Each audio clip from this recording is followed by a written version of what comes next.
नमस्कार साथियों, मैं आपका दोस्त आप सभी का आपके अपने चैनल में एक बार फिर से आप सभी का हार्दिक अभिनंदन और स्वागत करता हूं। दोस्तों, आज हम पढ़ने वाले हैं प्रमुख ऐतिहासिक युद्ध, और यह टॉपिक एग्जाम की रीढ़ की हड्डी कहा जाता है, क्योंकि इसमें होता है आंकड़े। युद्ध है, इसमें आंकड़े होते हैं और आंकड़े याद करना बहुत ही क्या है, मुश्किल काम होता है। और आप सभी ने देखा होगा कि प्रतियोगी परीक्षा में युद्ध से क्वेश्चन है वो पूछा जाता है। अब इसके कई प्रकार के टाइप हो सकते हैं। युद्ध दे दिया और युद्ध की तारीख पूछ ली जाती है। युद्ध दे दिया और किन किन के मध्य ये युद्ध हुआ था।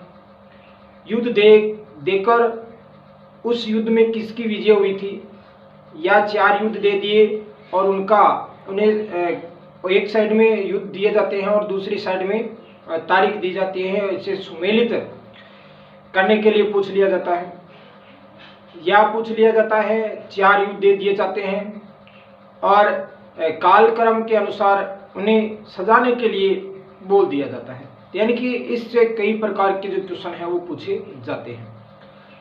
इसलिए यह एग्जाम की एक रीढ़ की हड्डी के रूप में हो जाता है। तो आज हम इस पर पूरी डिस्कस करेंगे और साथ ही साथ इनसे जुड़े हुए और भी अन्य जो फैक्ट हैं उस पर भी हम चर्चा करेंगे। तो टॉपिक स्टार्ट करने से पहले मैं आपको 2 लाइनें सुना देता हूं। भाग्य बदल जाता है अगर इरादे मजबूत हो, वरना जीवन बीत जाता है किस्मत को दोष देने में। तो शुरू करते हैं आज का हमारा टॉपिक।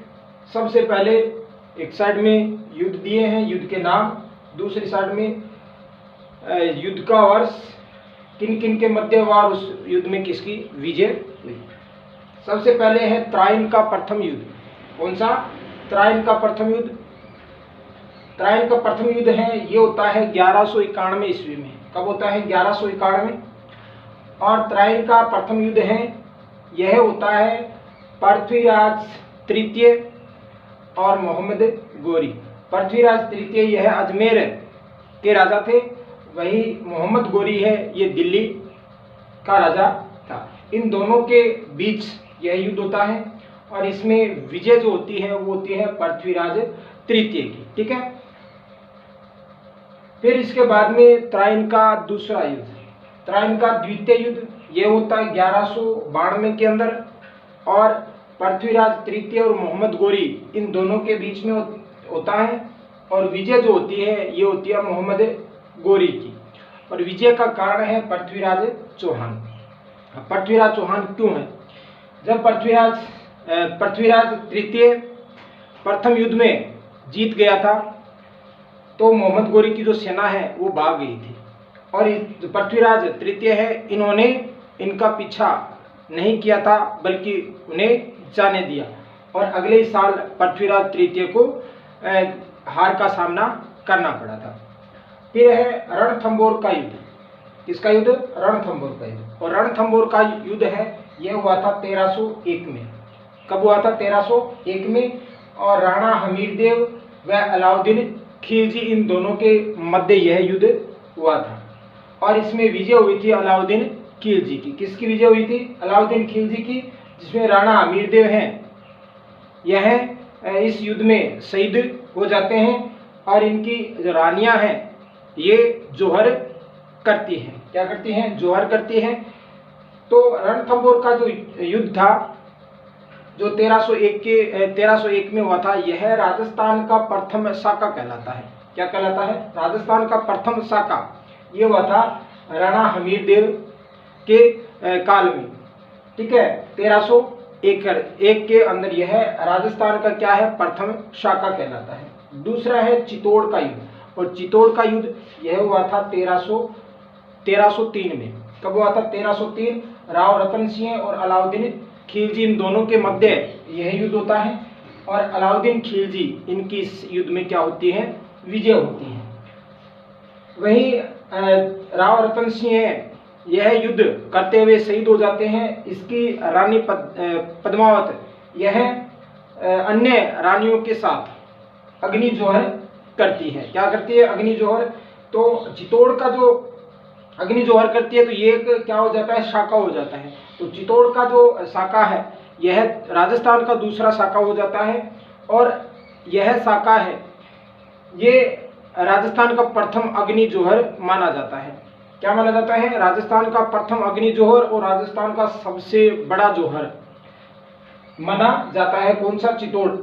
चित्तौड़ के युद्ध के समय जो जौहर हुआ था यह राजस्थान का सबसे बड़ा जौहर माना जाता है। इस कारण चित्तौड़ में जौहर मेला लगता है। फिर है सिवाना का युद्ध। कहाँ का युद्ध? सिवाना का युद्ध। और सिवाना का युद्ध यह हुआ था 1308 में, और वीर सांतलदेव एवं अलाउद्दीन खिलजी इन दोनों के मध्य होता है। और अलाउद्दीन खिलजी है ये इसमें क्या होते हैं? विजय होते हैं।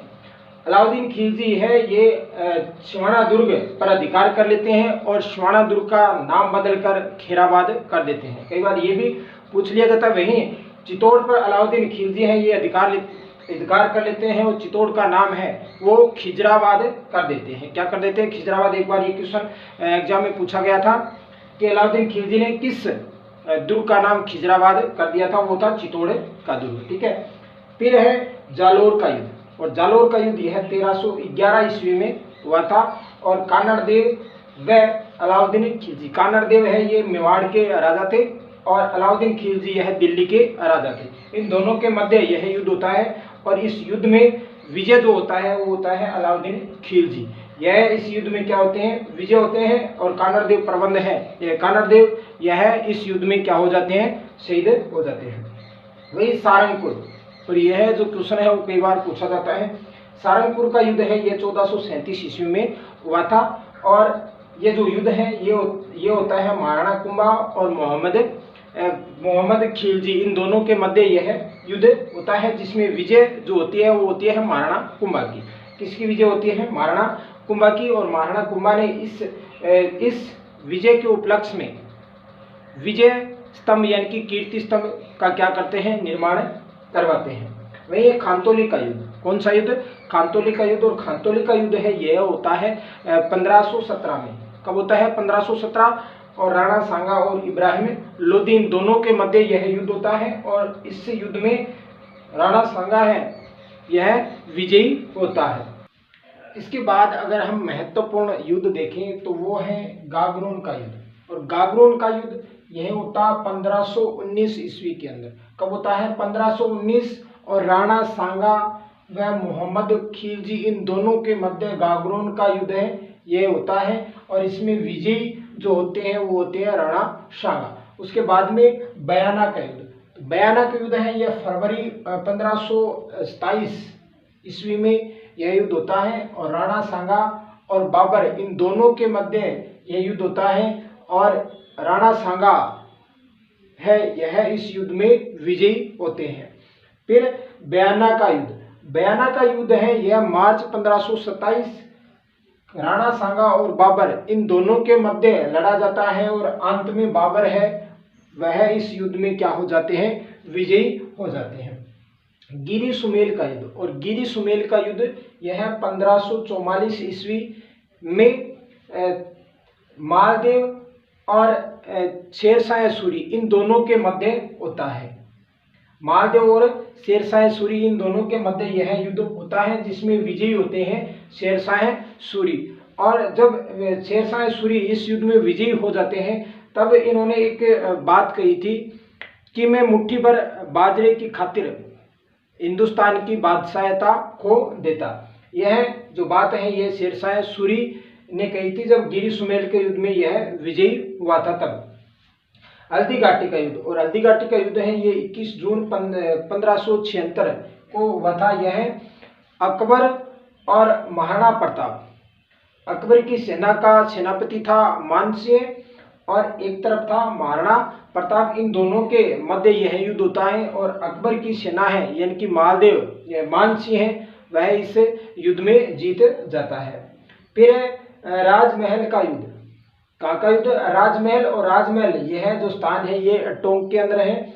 और जो राजमहल का युद्ध है यह होता है 1747 के अंदर। और यह जो युद्ध है ये उत्तराधिकारी को लेकर हुआ था। और उत्तराधिकारी में जिसमें जयपुर के राजा ईश्वरी सिंह और माधो सिंह ये दोनों भाई थे और गद्दी को लेकर, सिंहासन को लेकर इन दोनों के मध्य यह युद्ध होता है, जिसमें ईश्वरी सिंह है यह विजयी होता है। और इस विजय के उपलक्ष्य में ईश्वरी सिंह ने जयपुर के त्रिपोलिया बाजार में सरंगासुली यानी ईश्वर लाट का ये निर्माण करते हैं। फिर है गिरी सुमेर। इसके बाद में जो युद्ध है वह है गिंगोली का युद्ध। किसका युद्ध? गिंगोली का युद्ध। और यह युद्ध है ये 1807 के अंदर होता है। और यह युद्ध जयपुर के राजा जगत सिंह सेकंड और जोधपुर के राजा मानसिंह राठौड़ इन दोनों के बीच यह युद्ध होता है, जिसमें जगत सिंह जो जयपुर के राजा थे उनकी इसमें क्या होती है? विजय होती है। जो गिंगोली का युद्ध है यह युद्ध होने का कारण था कृष्णा कुमारी के विवाह को लेकर यह युद्ध लड़ा गया था, लेकिन अमीर खां पिंडारी के कहने पर कृष्णा कुमारी को जहर दे दिया गया था और यह जो विवाद है यह मिटाया गया था। फिर है चौसा का युद्ध। और चौसा का युद्ध है यह 1539 ईस्वी शेरशाह सूरी और हुमायूं इन दोनों के मध्य लड़ा गया था, जिसमें विजयी हुए थे शेरशाह सूरी। तो आज के लिए इतना ही। अगर मेरे द्वारा की गई मेहनत में आपको कुछ खास नजर आए हैं तो प्लीज़ इस वीडियो को आप लाइक कर देना, अपने दोस्तों में ज़्यादा से ज़्यादा शेयर कर देना। अगर आप इस चैनल पर पहली बार हैं तो इस चैनल को सब्सक्राइब करके बेल आइकन पर प्रेस कर लेना, ताकि आने वाले जो वीडियो है वो आप तक पहुंच सके। फिर मिलेंगे हम अगले वीडियो में, तब तक के लिए मैं आपसे विदा चाहता हूँ। जय हिंद, जय भारत, वंदे मातरम, राम राम।